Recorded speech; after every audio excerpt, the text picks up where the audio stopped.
and welcome to my channel.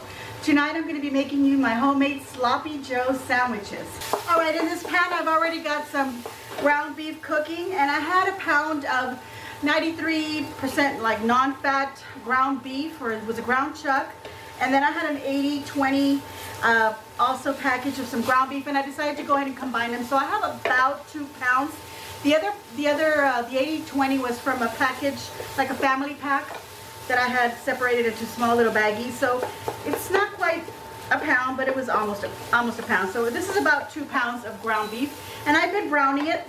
All I did was add some salt, some black pepper, and some garlic powder, and that'll be to taste. And I have been browning it, and as you can see, there's pretty much no fat in this. I don't know if you can tell, but there is absolutely no fat in this.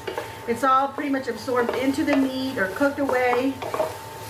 So I am going to add a little bit of olive oil to this. All right, so I'm going to add about 2 tablespoons, or about 1.5 tablespoons to 2 tablespoons of extra virgin olive oil. All right, once our ground beef is browned and I've added the oil to that, I'm going to go ahead and add half a chopped onion, and I'm using a yellow sweet onion. And I've also got here about a cup of chopped up bell peppers, and I had 1 small green bell pepper, and then I had some of these little mini sweet peppers, and I used about 3 of the red and 3 of the yellow, and that's all chopped up here. So that's going to go into my pan. There we go. Okay, so I'm going to saute this, stir this in really well, and saute this till the vegetables, the onions become somewhat translucent and the bell peppers get cooked.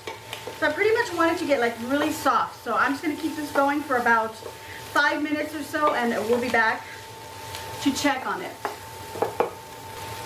Alright, I've let my bell peppers and my onions cook in my meat about 7 minutes or so. And I covered it for a couple of minutes, and then I'd uncover and stir them around, and then cover them again, so that I would create steam in there, and also that would also drip back into the meat and keep it nice and moist, because I didn't want this to dry out, since it didn't have any fat except for the olive oil that I added to it. Okay, so what I'm going to do now is I'm going to give it a little taste and see if I need any seasonings. Just a touch of salt. I'm not going to put too much salt because I am going to add Worcestershire sauce to this, and that's pretty salty, but I am going to add pepper, and that's up to you how much pepper you add. And then I'm going to add some garlic. This is all to taste. I like a lot of garlic salt, so I'm going to add quite a bit. A nice generous amount, because this was almost 2 pounds of beef meat, sorry. So it did need quite a bit of seasoning.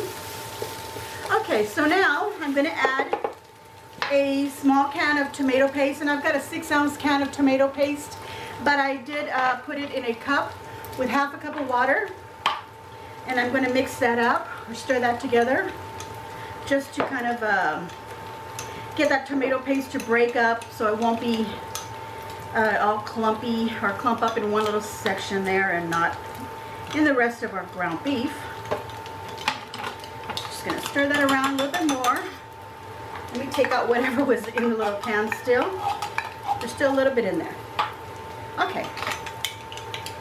Okay, now all of this we can go ahead and put it in there. This is almost like a puree now. Add that all in, and then we're going to stir that in as well. Now you could add a bigger can of tomato paste and a little bit more water, or use a beef stock or a beef broth, or even a chicken broth. But I'm going to add a can of chopped tomatoes, and this is or crushed tomatoes, sorry. This is a 15-ounce can of crushed tomatoes. So I'm going to add that in.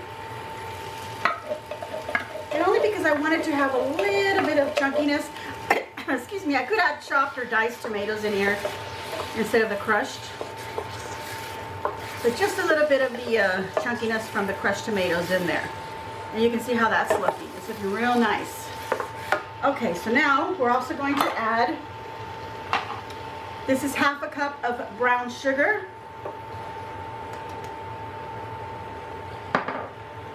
I'm going to add about half a cup of ketchup.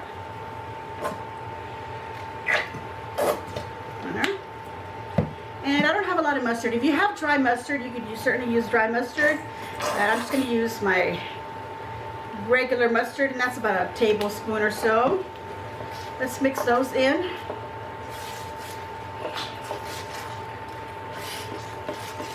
There we go. That's going to give it that sweetness that a sloppy Joe has.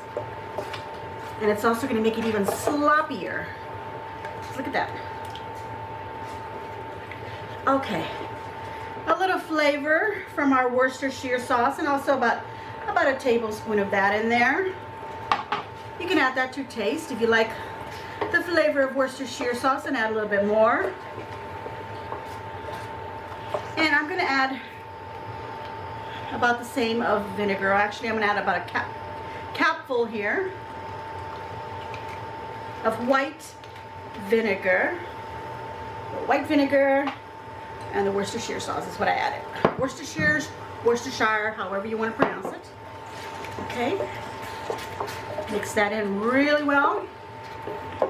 And that's pretty much all that you would add. You would just adjust any seasonings that you feel like you want to add. If you want to add some more garlic or black pepper, go ahead and add that. Oh, I don't want to forget, there are 2 other seasonings that I'm going to add in here. And that is some chili powder. And you can add as much as you want. I'm going to add about a teaspoonful of chili powder here. Just sprinkle it all over. And I'm also going to add about the same amount of paprika. So I've got some paprika right here. Add about the same amount. Excuse me, and stir that really well.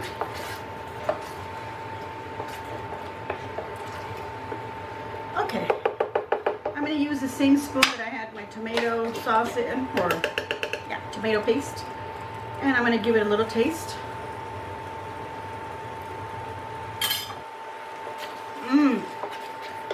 Oh my gosh. I'm going to add a little bit more Worcestershire sauce to it. And I think that's it.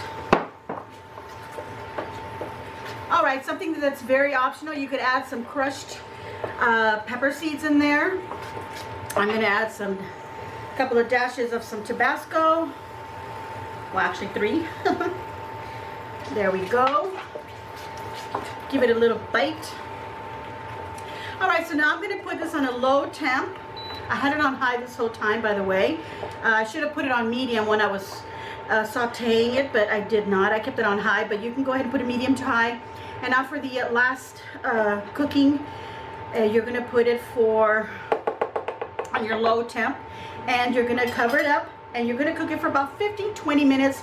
You just want all those flavors to marry and get really well together, and just blend and just become something really delicious. Look, this is what it looks like right now. We're going to check it in about 15 minutes. So I'm going to put my timer, and I'm going to cover this up, and we'll be back. All right, so I've cooked this for 15 minutes on low, and what I've done is I've gone ahead and put it back on high for the last 5 minutes, just to bring it back to a nice heat. And I'm going to serve these on some hamburger or sandwich buns. You can use regular hamburger buns, keiser rolls, onion rolls, a brioche. I'm using these Sara Lee sweet Hawaiian sandwich buns. I think they're going to be delicious. So let's go ahead and put some of this lovely meat. I'm going to go ahead and turn this off. Put some of this yummy. Let me bring this up to you so you can look at it. Look at that. Okay, put some of that on our bun. And it's not a sloppy Joe unless you just get it everywhere. So we want this kind of just dripping out of our sandwich, as you can see right there. And if you want, you can add some sliced pickles, just like that. And there we go. There's our sloppy Joe, ready to be eaten up. Let's go ahead and give it a little try. All right, here we go.